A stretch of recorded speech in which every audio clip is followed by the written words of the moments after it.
If you're anything like me, you might have spent time trying to figure out what your life was like before your life began.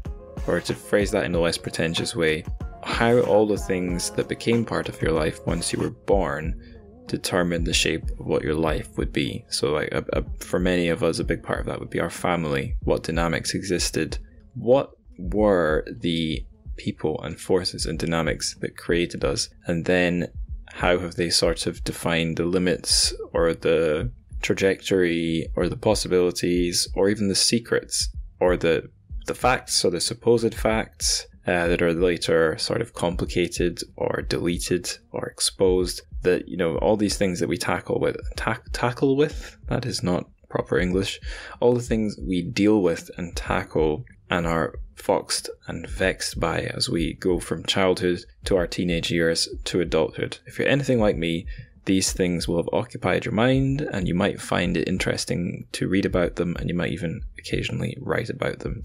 If you're like me, you'll certainly think about them. And if you're like me in this sense, then you'll probably enjoy this book that we're talking about for this episode.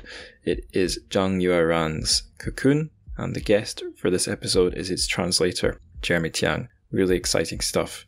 Now, normally this is where I would hurriedly take us to the Terrific News section, but first I'm going to do a little promo for this show's Patreon, just because I put some good stuff up there recently. So I'll just run you through some of the episodes that I have queued up on the Patreon for the coming weeks and months. Right, so the next episode lined up to come out on this show's Patreon is James Trapp's bonus question answer. So from the episode on Graft, I asked the question to James that I snipped out. That's the next one, coming out in mid-May. The end of May, there's another bonus question. It's my bonus question that I asked Natasha Bruce about Dorothy Tsay's.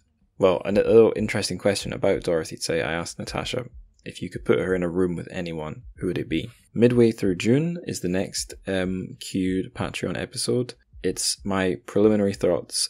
It's my preliminary thoughts on Qiu Xiaolong's book, Murder in the Time of COVID. If you want to hear what I thought about that, you can get it there. That's of particular interest because I was given a reader's or a reviewer's proof copy in advance, I think, for a book reviewers event I'm going to actually next week. So maybe that won't be quite as huge a scoop by June 15th, but I'm a fairly early digger into this stuff. Now, for the end of June, I have an episode queued up. It's my post-read thoughts on a less recent book, The Borrowed, Chan Ho-kei's crime Hong Kong series of like mini novellas stacked together into one wider sort of trajectory of Hong Kong policing style story.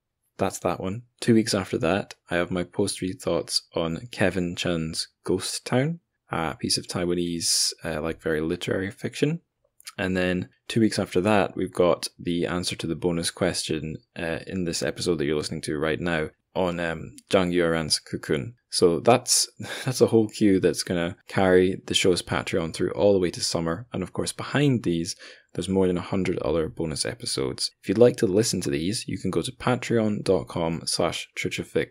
That is TRCHFIC. If you enjoy the show, this is a great way to help support the show and then get something back in turn.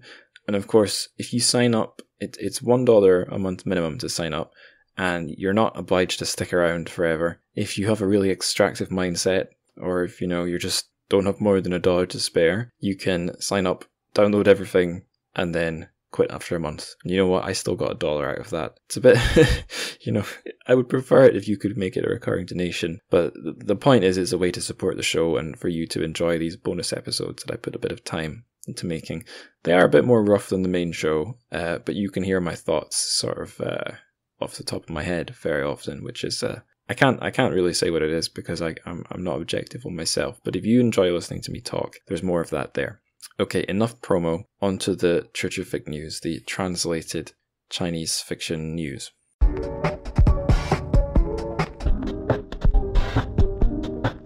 So 3 items today. The first one is a piece of meta news. Not talking about myself, but I am talking about the show. So I've been telling my guests, and indeed you listeners, that there is a link to a resource for like a stash of all these episodes that is on a cloud service that's not blocked in China. But just this week, I thought I would check to see, like, I would run the show's feed, like its MP3 file URLs, and the show's homepage, which is a WordPress, through like these checker sites that can check if your link is blocked in China. It's blocked by the Great Firewall. And I found that none of the show links, whether it's the MP3 file, the feed, or like the homepage, none of them appear to be blocked by the firewall, which would mean the show is not blocked in China, except on Himalaya, where it was taken down. So I'm assuming that's all accurate, and that's contrary to what I've been telling people, slightly embarrassingly. But yeah, if you'd like to test that out and tell me, like if you are in the PRC and you want to do me a solid, try accessing, well, tell me if you're able to access the download, the MP3 files and the homepage through either your app or just directly through your browser. That would really interest me. Okay, self-indulgence over. The next two news items are actual news items. So the first is that a new Legend of the Condor Heroes film is in the works to be directed by Tsui Hark. I think he's a Hong Kong director. This is Condor Heroes being Jin Yong's wuxia epic classic. It's a very well beloved series. I did an episode on it you can listen back to with translator Gigi Zhang. That's a great episode, and for many this is a really well beloved series, so exciting to hear that a new film is on the way. Okay, now final news item. This is something you can read. Asymptote, I think that's how you pronounce it, a journal or a publication for translated literature, have put up on their website an excerpt of some Taiwanese lit. It's an excerpt of the author Wu Mingyi's novella Cloudland. You can read that up there, translated and in the original Chinese. Very exciting. Yes, and if you want more Wu Mingyi, you can go find my episode on his book, The Man with the Compound Eyes. I'm going to tell you all my episodes are great, but I do think that was a good one. Okay, that's the end of the translated Chinese fiction news. Nothing else to say, except on with the show. Let's hear my interview with Jeremy Tiang about Zhang Yueran's Cocoon. Enjoy.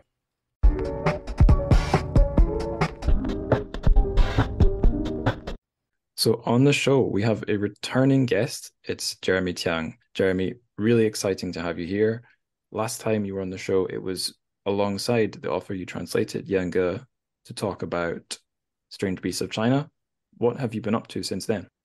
I knew you were going to ask that, and I meant to look up when exactly that was, so I could try to recollect what had happened since, but I forgot to do that. That would be sort of spring, maybe 2020? Oh, God. So or no, we must... 2021. Sorry, 2021. Yes. Okay. Well, the pandemic has done strange things to my memory. All time is one time. So I've been quite busy. I've started doing more teaching. I'm teaching a translation workshop at Columbia, and I'll be in the UK this summer to do the BCLT summer school in Taiwanese literature, which I've taught for the last 2 years. I've translated a number of books. I don't know. Baked a lot of cakes, judged the Booker Prize, been judged by the Booker Prize. I feel like I'm burbling. I hope you'll edit this so I come coherent and composed. I've seen a lot of the cakes on Instagram, and they're nice cakes. It's the product of just being at home a lot more and really liking to eat cake. Yeah, I live with my girlfriend, and yeah, she was doing a lot of baking as well. She likes to make them and eat them. I like to eat them, so it's a healthy relationship.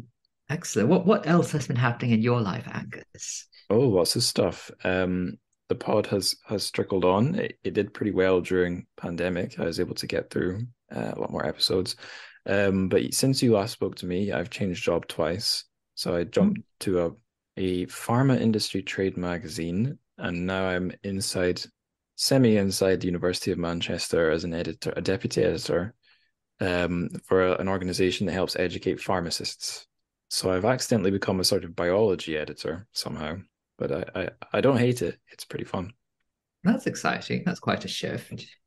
Yeah, that's the professional side. I've bought my first house. Oh, Yeah. congratulations. I didn't think that was possible anymore. Well, let's just say I didn't do it alone. Put it like that. We're here to talk about a book, so let's do that. It's Zhang Yueran's Cocoon, and you are the translator. That's why you're here. So, who is Zhang Yueran, and well, we know she writes fiction, but how would you characterize that fiction? Well, Zhang Yueran is in that group of people known as the 80后 or post-80s writers. That is the people born after 1980. Um, or, or rather, because I was recently corrected by an author who was very insistent that she was a 85后 author or a post-85 author. So I guess 80后now means born between 1980 and 1985. And a number of writers in that generation became very famous very young. Zhang Yueran was one of them. She'd published 5 books by the time she was in her early 20s, and all of them had sold very well. She's in that cohort of people like Tiang and Guo Ziming and Yan who kind of then had to find a second act because, as with child stars, you kind of are known for one thing, but then you grow out of that. And what is the next thing? So Yueran then took 10 years of publishing. She was writing all the time. She continued editing Li, new writing, her literary journal, and publishing short stories. But she didn't publish a book for a whole decade. And part of that was her reinventing herself as a writer.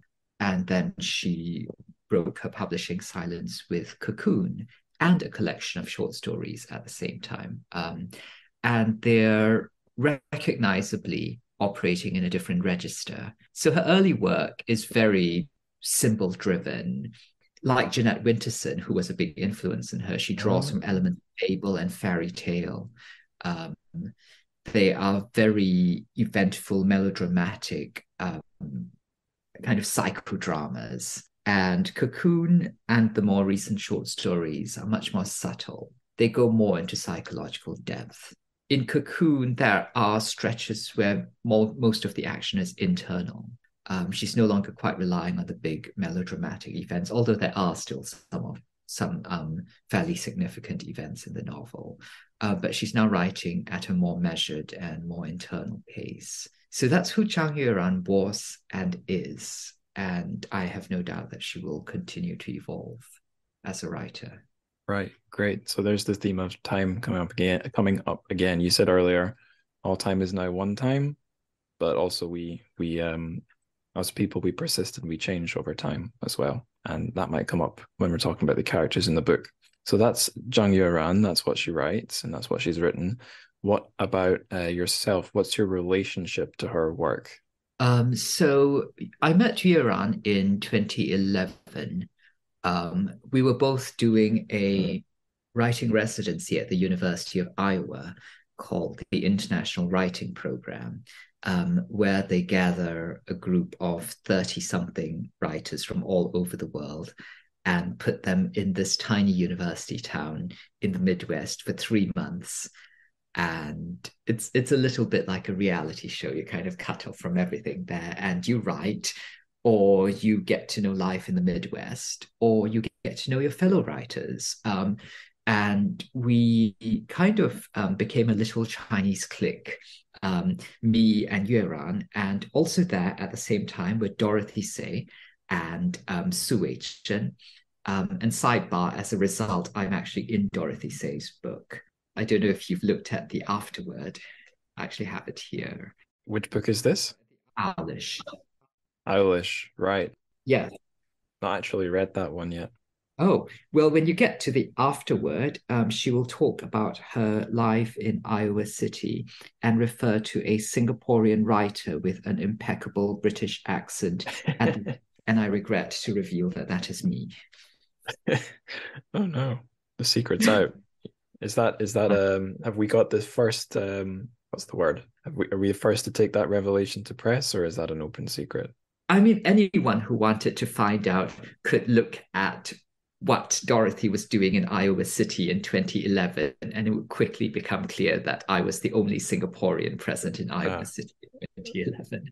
Um, but yeah, I sure take it as a scoop, Angus. So anyway, me, you and Dorothy and Wei Chen would just hang out all the time, speaking in Chinese because Yueran wasn't that comfortable speaking in English, and Wei Chen basically spoke no English. Um, and we got taken under the wing of Nie Hualing, the grande dame of Chinese literature, who lives in Iowa City and was partly responsible for the founding of the International Writing Program. And it was a formative experience for, oh, and Jennifer Feely was there too. It was a formative experience for me because I hadn't really had that kind of encounter with Chinese literature and people who were writing in a very different literary tradition to what I'd grown up with in Singapore. And I was at that point starting to think about translation. So when Yueran said her work had never been translated into English, I just asked if I could do it. And we sat in on a couple of translation workshops at the university. I did a short story of hers, which was published in the Iowa Review. And then I translated her novel, The Promise Bird, 是鸟, which got published by Math Paper Press in Singapore. And that was my first publication. So Right. I kind of started the whole thing. Oh, interesting. Yeah, I did a teeny bit of preparation for this episode, and one of the things involved just seeing is there any other translations of Zhang Yueran's work out there. And I saw this, I saw, no, actually, you know what? I'm lying. It wasn't preparation. I had finished Cocoon and I was trying to add it to my bookshelf app to log my completed books. And a few other, when I put in Cocoon, I didn't get any of Zhang Yueran's books. I got other stuff about Cocoons. So I added her name, and then that showed up The Promise Bird. And I think there's another one from Math Paper Press. Yeah, a short story collection called 10 Loves. Yes. Which is 10 extremely twisted romances, almost anti-romances. Yes, well, Math Paper Press never distributed outside of Singapore, really. And they no longer, I believe they no longer exist. So those those two translations have vanished into the ether. Mysterious. Yes, I think I had a look at their website, and some of the website was alive and functioning, and other pages were sort of dead. So I figured something like that maybe happened. But yeah, maybe they'll return from the ether someday. That would be nice. I mean, you translate a book, you let it out into the world, and hopefully it finds its way to readers, but you can never tell. For sure. Yeah, I feel the same about the podcast sometimes. It just transmits and then you don't know where it goes. The numbers always look a little bit meager, but I often run into, I suppose it's because of the people I talk to, I run into people who say they're listeners. Like Natasha on the last episode revealed that she'd binged the show during lockdown, which is, or I've been paid to host events, and the guests say, "Oh, your voice. I never knew what you looked like, but I recognize that voice," and it's a great feeling. Maybe there's an equivalent for authors and translators. Anyway, I'm being self-indulgent. I'll take us to discuss the book. We can start with the sort of basics, the shell of the cocoon, as it were. So the book has a sort of a framing device that frames a fairly particular structure. Yes, we start off with Bi Jia Qi, I think, the female, the main female character of the two main characters. She arrives at feels like a semi-abandoned old large home in a hospital compound, if I'm remembering right. And she visits her father, who's been bedbound for a long time and is on his way out of this world. And then fairly soon she's joined by our male character, Chong Gong, and they start sort of reminiscing about their lives and drinking. But the reminiscences are the sort of the meat of the book. It has a sort of a call and response seems wrong, ping pong seems wrong, but they take turn having chapters that they narrate, basically. That's the structure. I think I've fairly accurately summarized that. And at the end of the book, we have the end of their evening hangout. So in a way, the whole thing takes place over one evening. So I'll ask you, Jeremy, how, I suppose I've described the how, but maybe you could go into more of that. The how and the why of Zhang Yueran's use of this frame and this structure. Why is it there? What's it for? What does it do? Yes, it's her grandfather, not her father. The Ah, other right, one's. grandfather. Yes, Um, yeah. but what is family? What is family is indeed a big question in the book.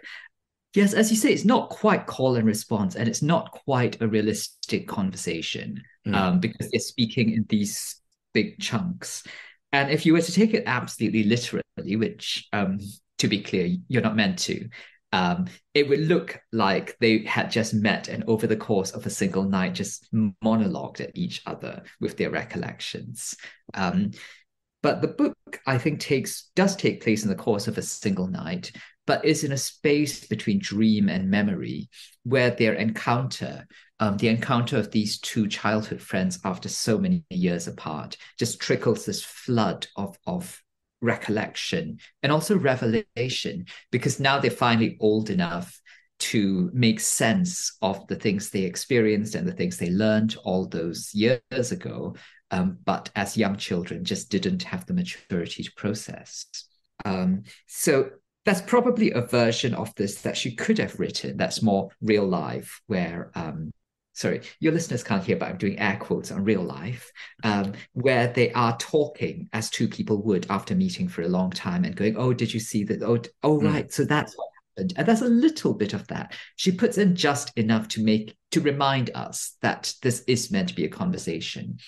And then she abstracts it so that there are these chunks that are just pure memory that are being dredged out of them.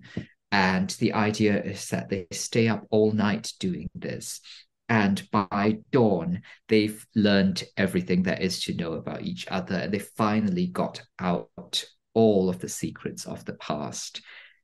And then, is there a way forward? We don't know. We're left on a point of suspense. Yes, indeed. Yeah. And what I didn't mention is that they're from two, um, I think intricately interlinked is a fair description. Two very intricately interlinked families, and our meetup is happening in, I guess, the present day, so to speak, around our present day today, and the memories go back, I guess, mainly through their childhoods and then their adolescences. But we do the events reach even further back into the Cultural Revolution. So I don't know if you want to say anything about how the families are intertwined. I would say, and a tip to the readers, if you pick this one up, kind of keep make a little bit of effort keeping tabs on whose grandparent is who. That'll help you enjoy the book. I really tried with that. I think one grandmother is always granny and the other is Mm. always grandma. But yes, I do keep track of the grandparents because that's a key part of the story.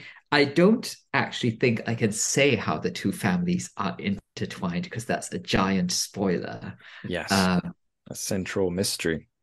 I can't say how the two families are connected because that's a giant spoiler, but I will say that that connection is both the engine of the book and also actually immaterial in the bigger picture.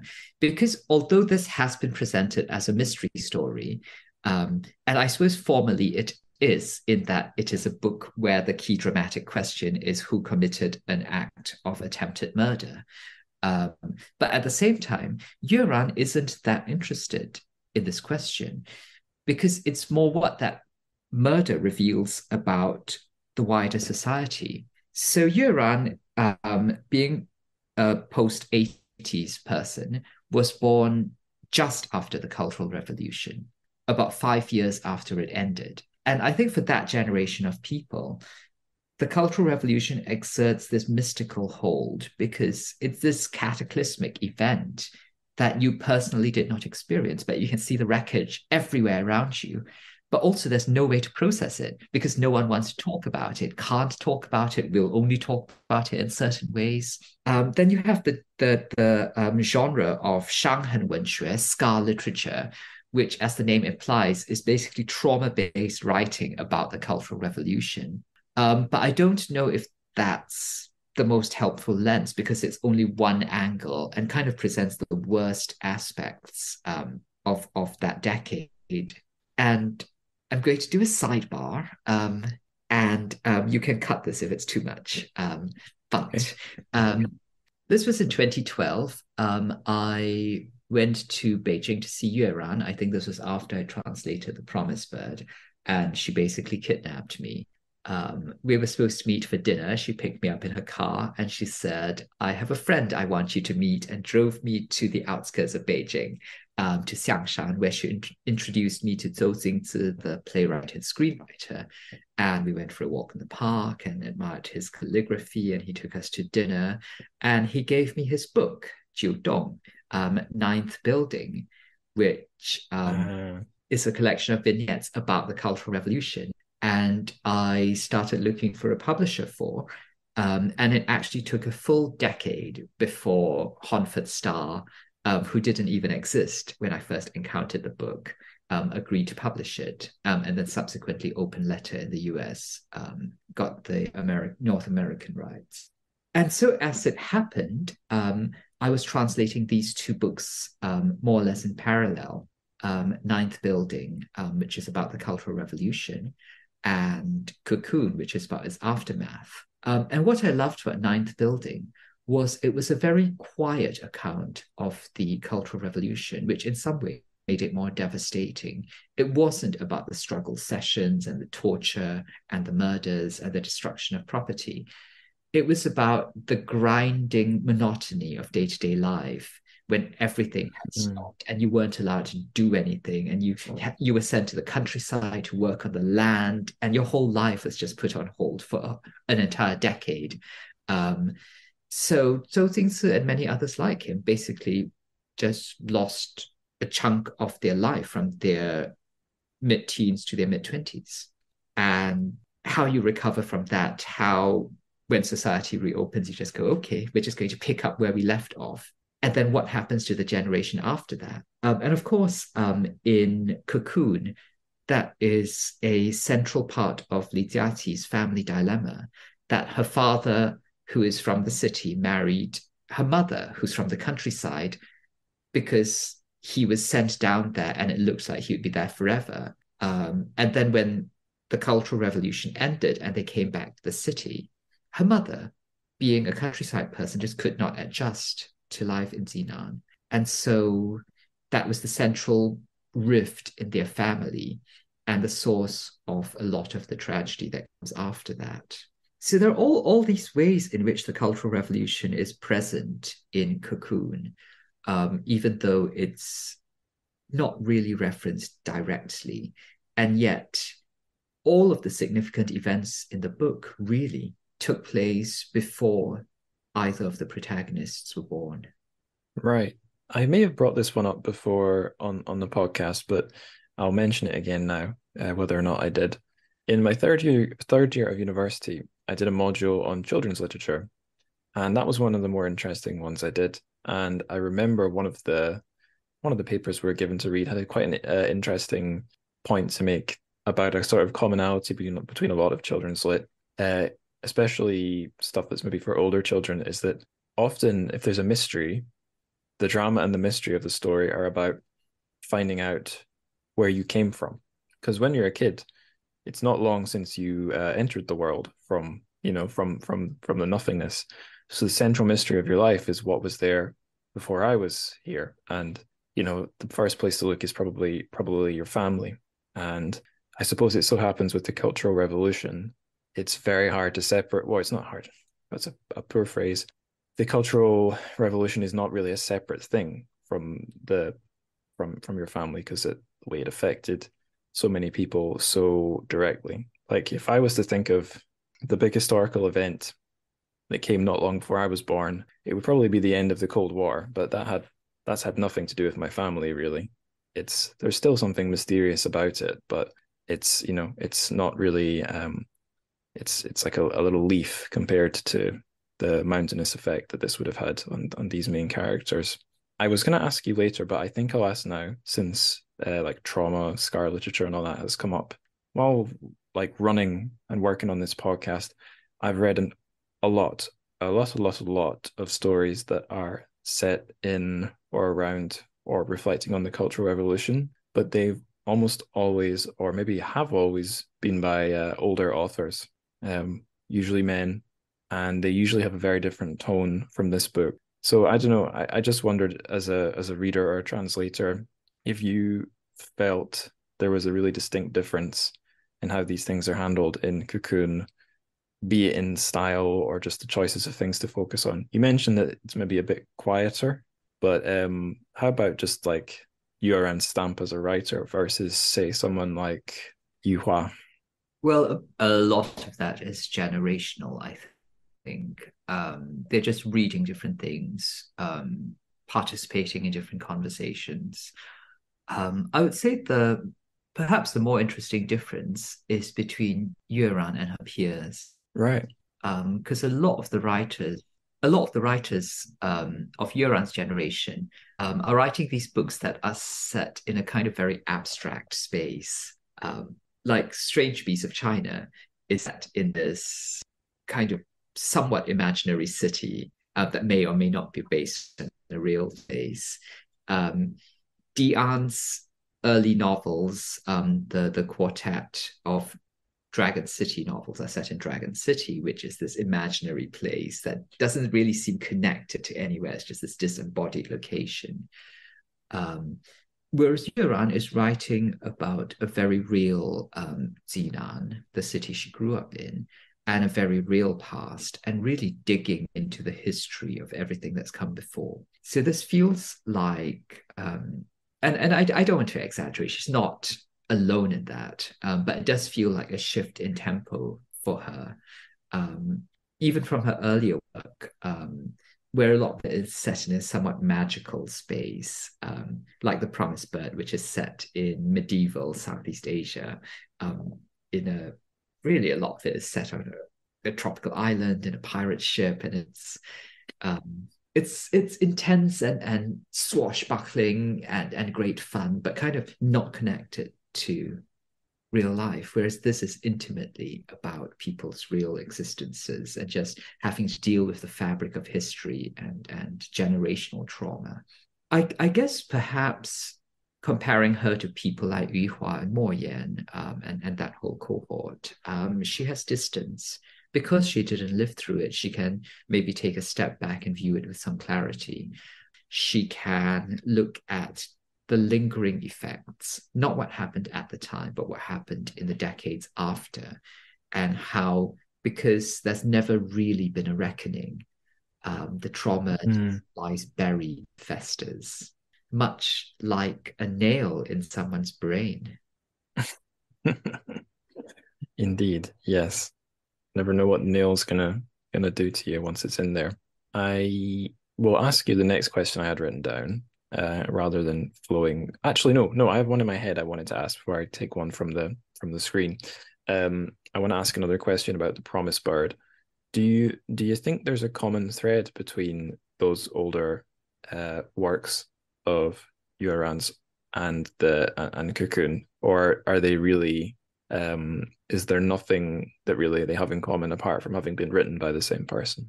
Well, if you look at The Promised Bird and you look at Cocoon, and a lot of her short stories, I think the common thread is they're about women who refuse to fit in, who don't fit in, who won't be well behaved, who won't be silent, who won't do what they're expected to. And that's something that runs through all her work. It's kind of defiance that sometimes appears self-destructive, but is ultimately about refusing to accept the position that society has allocated to them. Right. You've set me up really nicely for my next question, which was about favorite characters. So I already named the two main characters who take turns telling their story, Chonggong and Li Jiaqi. And out of the two, I definitely felt most excited to turn the page when I saw the heading Li Jiaqi, and I knew it was one of her chapters. Not to knock on Chonggong's chapters, they were fine, but I enjoyed the Jiaqi ones a bit more, maybe because she did go a bit more off the rails. And I do remember there were quite a few interesting secondary characters there's a whole sequence where we're in an apartment with a mother and daughter. The Jiaqis crash there, and we have the mother is I guess she's like a grandma sort of age, and she appears to have dementia or something like that. And her daughter is I don't know what the right adjective is, like dissolute, cynical, just quite a screwed up character, but is also very sharply drawn. So probably that moment, those three would be my favorites. But like, how about you? Did you have favorite characters? I mean, I guess looking at it now, I can choose favorites. Like at the translating it, um, you kind of have to have empathy with everyone and care for all the characters as you would a write Mm. if you were a writer. Um, but when I look back at it now, I feel a lot of affection for Cheng Gong's aunt, um, who is very much in the background and is notable for her complete failure to leave Jinan. She attempts to run away, she tries to break free, and she just can't do it. She's just so stuck in this place. And I think she's the most obvious symptom of something that afflicts a lot of people in this novel, which is the inability to move or get away from their circumstances. And even the ones that do manage to find themselves being pulled back. Um, but yeah, just the ways in which she expresses her frustration and rage with her situation and yet cannot change it.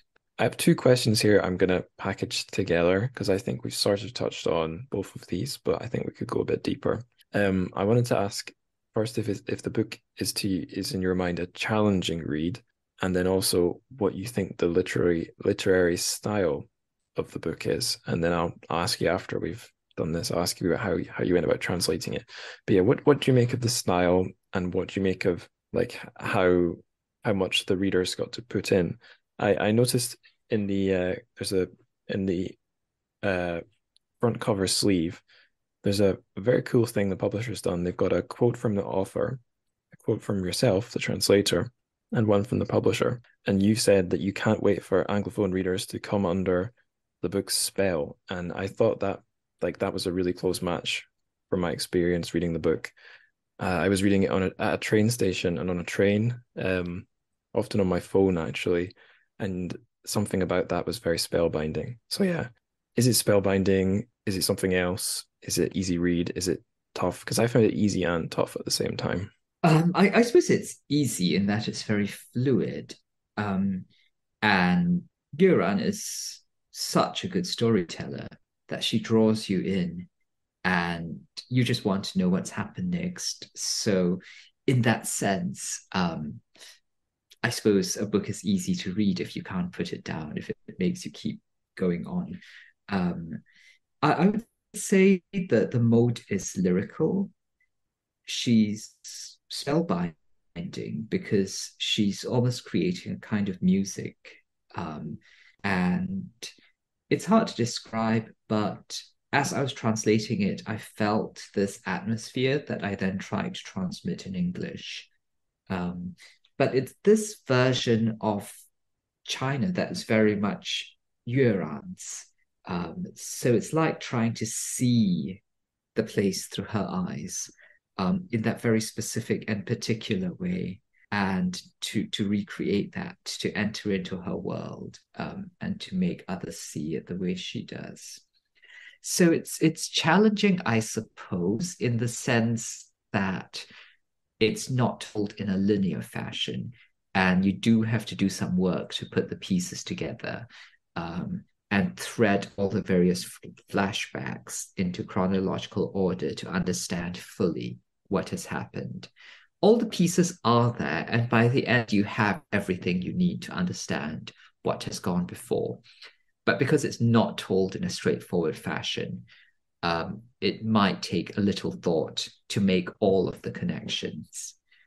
Although that said, I feel like if you don't make all the connections, it doesn't fully matter, because each individual moment has its own emotional impact. And by the end, it's about the journey that Jiaqi and Cheng Gong have been on, and not so much solving the mystery. For sure, yeah. I don't know if there's a term for a novel about the two people growing up and being sort of formed was it morally, spiritually, intellectually, in the so-called Bildungsroman format or genre. You have one character, usually a boy, develops in all these ways, but you have something a bit like this, but it's like a twin spiral. It's two people growing up. What you said about the world of the story being like Zhang Yueran's China, Zhang Yueran's Jinan, I I really felt that as well. Like in your translation, I could tell it was really subtle and really I don't know if stylish is the right word. It had a really powerful mood. And it's only now, if I think about it, I can try and describe what the mood is. I'd say the mood's probably moody. It felt like kind of a very subtle, moody sort of book. Like if you were setting it to a soundtrack, you might have like something low key, like I don't know, jazz, like a muted trumpet or something. It was quiet jazz, not loud, crazy jazz. And not that I really know my jazz, but yeah, it's really subtle and really for I don't know, for me anyway as a reader, that what you just described matches my experience. Powerful aura. Yeah, there's always fog on the ground, no matter the season. Things a bit muffled and distant. I don't know. I can feel it. I don't know if I can put it into words right now. Hmm. Well, you did put it into words. You translated it. It's just not spoken words. I'll ask you now about the translation. I think you said in the that quote I mentioned earlier that you had to find a new voice for Yueran, which makes sense based on what you've told us, because this is her trying to reinvent herself. So what did the process of inventing a new voice? How was that? Was it like a problem solving exercise or a bit more artistic than No, that? it's more instinctual. I Hmm. I think this is any translation. I just read it and I start to hear it in English in my mind, and I just keep going until it becomes clear enough that I can put it down on the page. So I guess I tried to tune into these two characters and how their voices were different from each other.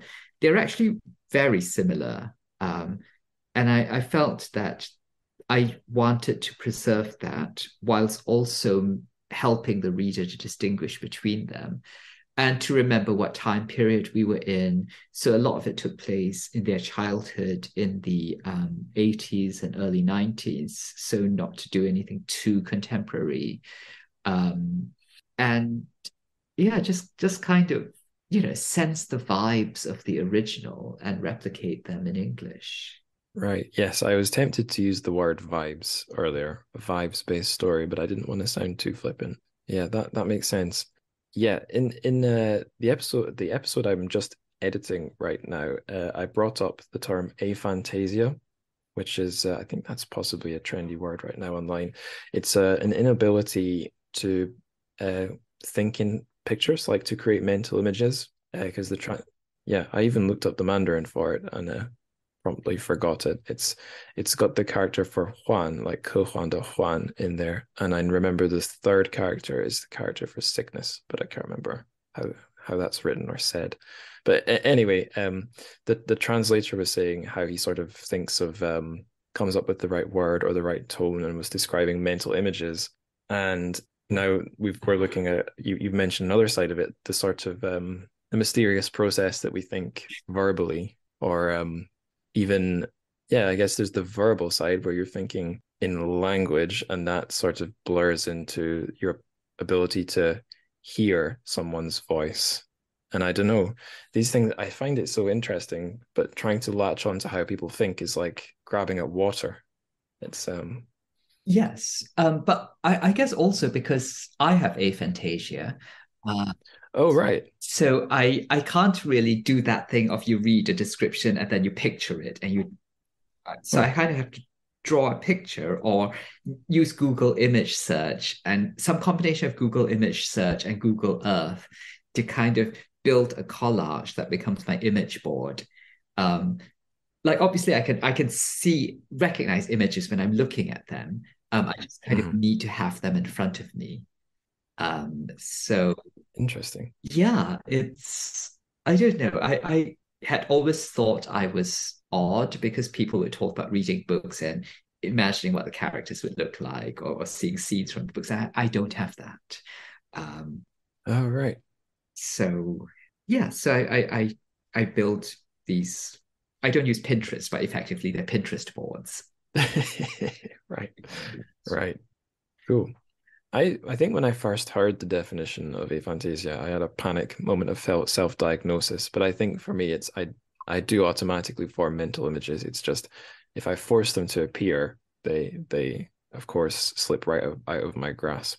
But I don't. Who knows? I would only know if that matches other people's experience if I grilled them, and even then, couldn't really be sure because other people are always a mystery in their own cocoons. I think that set of questions done. We're probably about ready to go on to the miscellaneous questions, the slightly more fun ones or silly ones. So I'll stop reaching for the profound and I'll just ask you if you could suggest a Chinese word of the day for this novel and this episode, what would it be?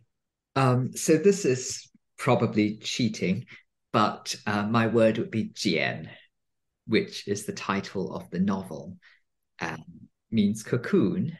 Partly because it's as a character, it's so mystical.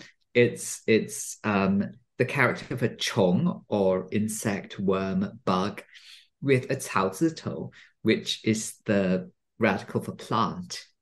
Um, Right. and because I've been watching The Last of Us, that I mean, think Ah, of those ants that get taken over by cordyceps, which is not at all what the character is meant to invoke, and yet I feel like it's there.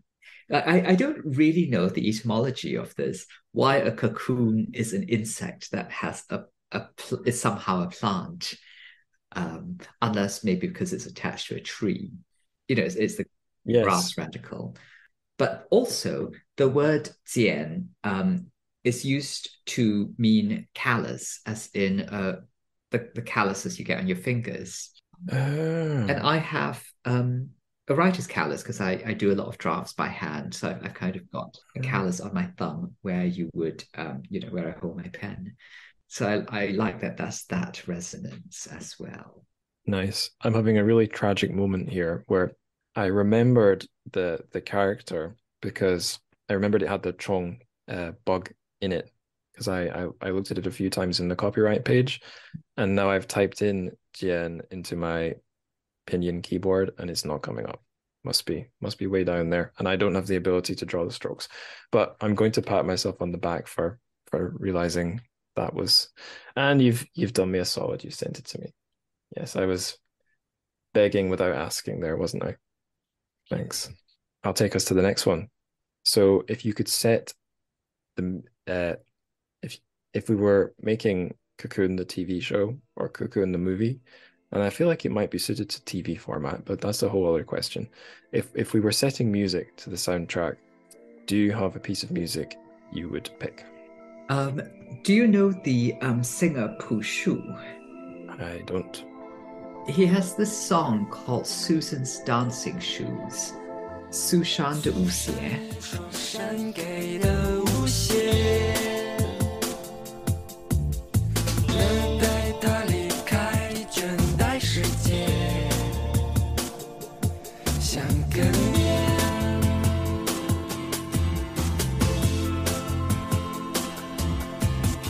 那天是个多云的夜晚，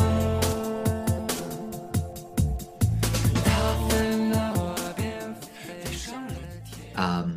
And it's really hard to describe. Susan has a pair of shoes and she likes dancing, and one day she dances up into the night sky and disappears. And that feels exactly right for the kind of ephemeral feeling of the book. Like it might all blow away, like the whole thing might vanish in an instant.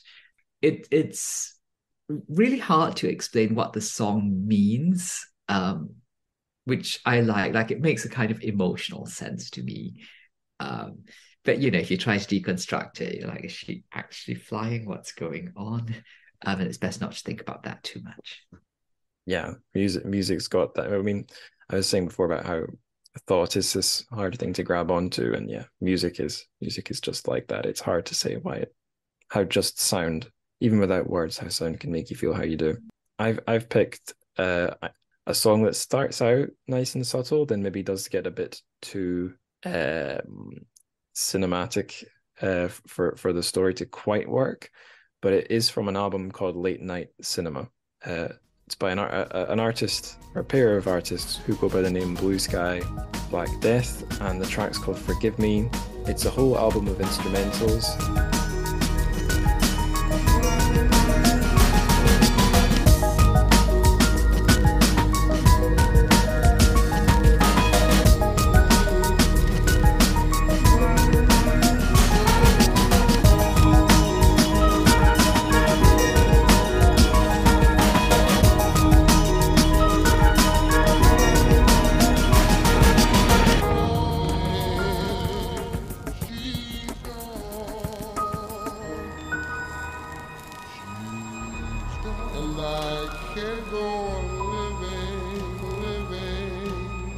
I knew there would be one track on it that had the right sort of mood, something kind of mournful, quiet, maybe a little jazzy. And I saw that when I was trying to remind myself of the names of all these tracks, I saw one was called Forgive Me, which felt so right for the book.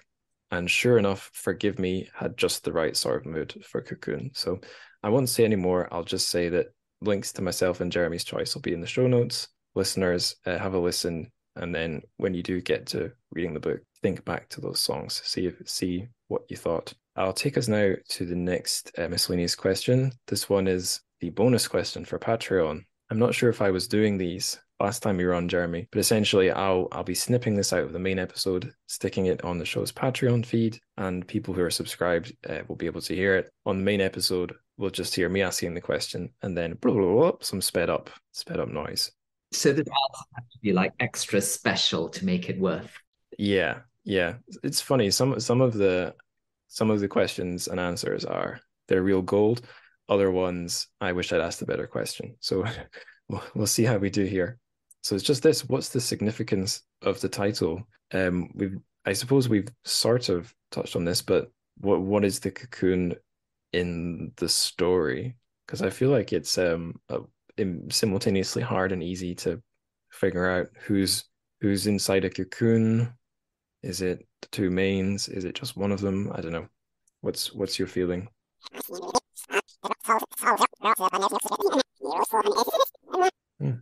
Well said. I think I'll close off the bonus question there.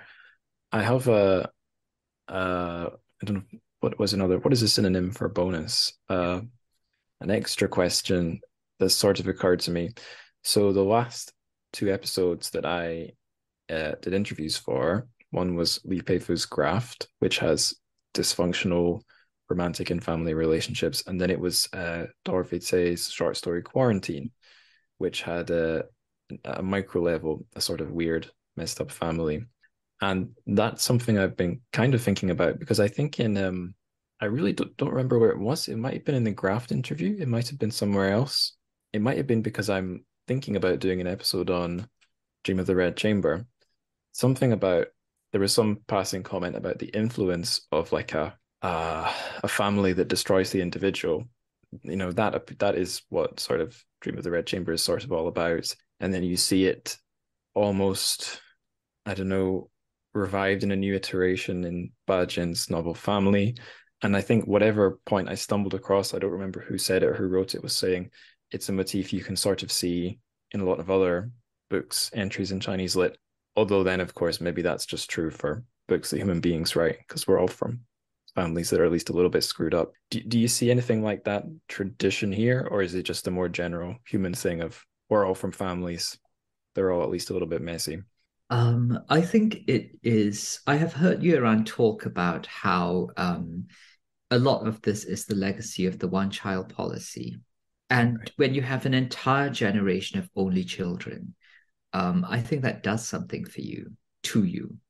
And it's very fragmented. None of these people have siblings. Their parents give way too much attention to them because traditionally you have bigger families and then suddenly there's only one child. to carry all the wishes and hopes of the family. So I think that exacerbates the dysfunction. There's no one to share the burden with. I mean, part of the reason Chengkung and Jiaqi are so messed up, apart from, all the things that their families have done to them, is that they're completely isolated. For a while, they're fast friends, but then events separate them. And after that, they're completely alone. And maybe they wouldn't be if they weren't only children. But that's just one thing. Even Right. Jiati's cousin, the one relative she is a little bit close to, just cannot connect with her. They're just so atomized and separate. I had not thought of that, but now you mention it, yeah, there is a phase of the book where we have something resembling a group of kids, or I forget if they're teenagers by that point, who are sort of friends, and it reminded me of something. A friend in China, I had a Chinese friend in China who I had, I think, in my first year, just happened to mention, oh yeah, if I say brother and sister, I might mean my cousins. In fact, I must do because I never had a brother or sister because I'm an only child. I thought, oh yeah, that does make an awful lot of sense. So yeah, the group of friends, two of them are cousins, and Jiaqi and Chonggong, their relationship is. I feel like the book sort of maybe leads you to think, is this a will they, won't they? Is it a childhood romance that's never goes anywhere, or a childhood crush? That's a better word.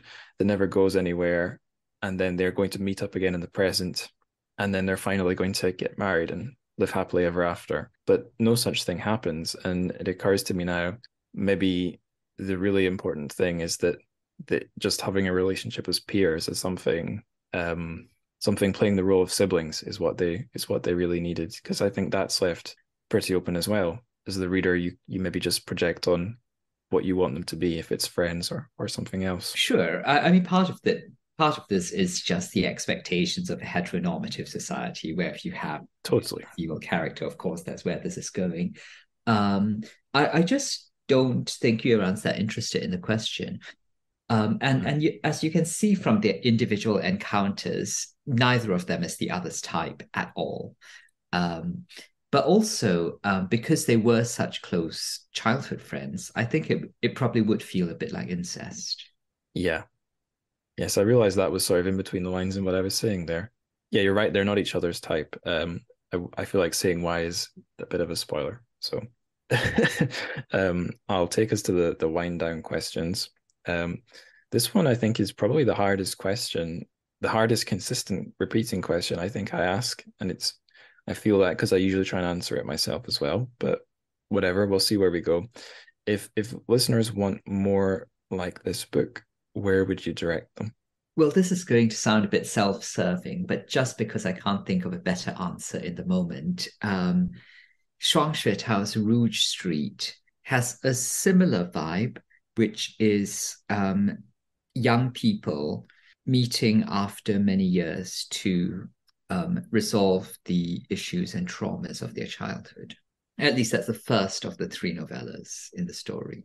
It's about the seeds of present disaster being historical, and how you can't fix the dilemma you're in without going right back to the roots of the problem, which lie in the past. Okay, great. A sales pitch and an app recommendation. Excellent. I'll do something self-serving in a different sense. I've noticed I have a real tendency to play up all things Scottish, my nationality on the pod. And the first book I could think of that I felt had a similar plot and or vibe and or emotional pain to Cocoon was one I read once. I don't remember all that well. It's called The Crow Road by Ian Banks. And rather than trying to describe the vibe with ingenious, subtle language, I'll read the Wikipedia blurb at rapid speed, and listeners will probably see where I'm coming from. This building's roman is set in the fictional Argyll town of Gallanach, the real village of Lochir, and in Glasgow, where the adult Prentice McHone lives. Actually, I'm going to sort of paraphrase this to get through it faster. His uncle had disappeared 8 years ago whilst writing a book called The Crow Road. Prentice becomes obsessed with his papers and the mystery of his uncle's past. Along the way, he's got to cope with the estrangement from his father, unrequited love, sibling rivalry, and failure at his studies. the estrangement from his father is tied up with his other beliefs that clashes with his father over. There's a parallel plot where he has a gradual transition from an adolescent fixation on one young woman to a more mature love for another woman. And finally, his efforts to make sense of his uncle's notes and clues helps him understand the world and his place in it. And then the icing on the cake here for matching up with Cocoon. The narrative is non-linear, leaping back and forth with little or no warning, requiring the reader to piece things together. Oh, I like that. You know what? I'm going to throw the Wasp Factory in there as well, because that is about like a past trauma that's only hinted at and finally needs to be confronted so that everyone can move forward. Yeah, I hadn't thought of that either, but that is one of the only other. In fact, those two are two of the only three non-sci-fi Ian Banks I've read, and I wouldn't have thought of the Wasp Factory. But yeah, you're totally right. The use of the mystery, the piecing together of the mystery is right there. Perfect. Okay, final question. What are you reading just now?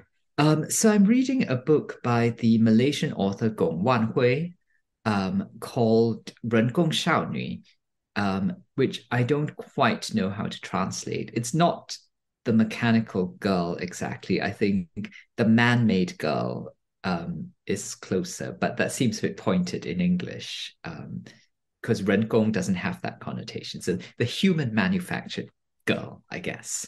Um, it's about a dystopian future in which the city has been abandoned, everything is falling apart, the streets are empty.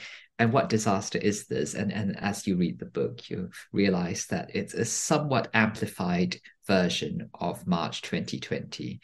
And the narrator is kind of having a really intense pandemic experience.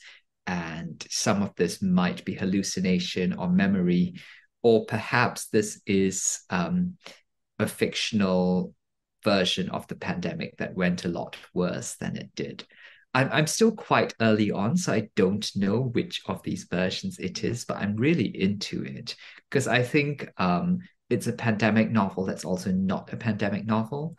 And it's kind of using the circumstances of COVID to riff on something more deeper and mysterious, and to ask about our relationship to our families and our pasts, and the possibility of not having children and what that looks like.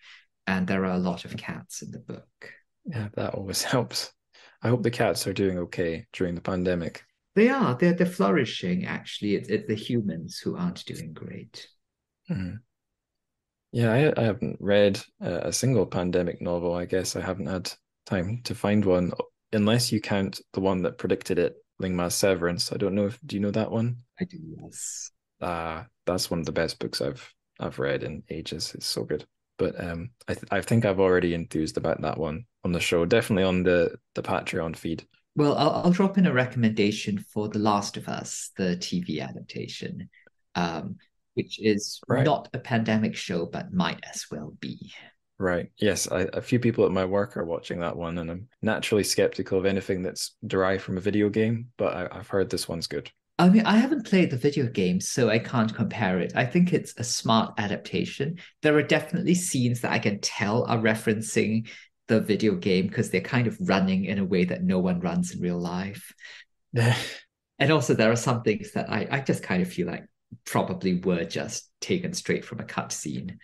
Um, but it's also its own thing, and the way the story uses the zombie infestation, the pandemic, not as a scary thing, but a way to push human beings into extremity to see what we will do, and to show us the worst and best about ourselves is, I think, really powerfully done. I'm I guess I'm of the sort of age where when I was a kid, 28 Days Later had defined like the zombie movie genre. And I think I've not articulated it before, but now you say it, yeah. I've never really liked the monster of the zombie. I think it's kind of boring, but the setting of a modern zombie story is very hard to beat, I think. That's not a note I expected to end on, but that's all my questions. Before I end the recording, is there anything we've not touched on or anything you're dying to say that's not been said? No, I think we've said it all. I'm just, really happy that this book is out in the world. In the residency in 2011, actually, Yueran was already working on it. So I feel like I was there right at the beginning and sort of have watched it gestate and watched the book emerge from its own cocoon of creativity. And I can't wait to see what Yueran is writing next. And fingers crossed that I get to translate that too. Likewise, yeah. This is my first year around. I'm definitely going to be trying to find some way to get a hold of the Promised Bird. Thank you very much, Jeremy, for coming on. It's been a pleasure, just like last time. Likewise, thank you for having me. Always great fun. Absolutely.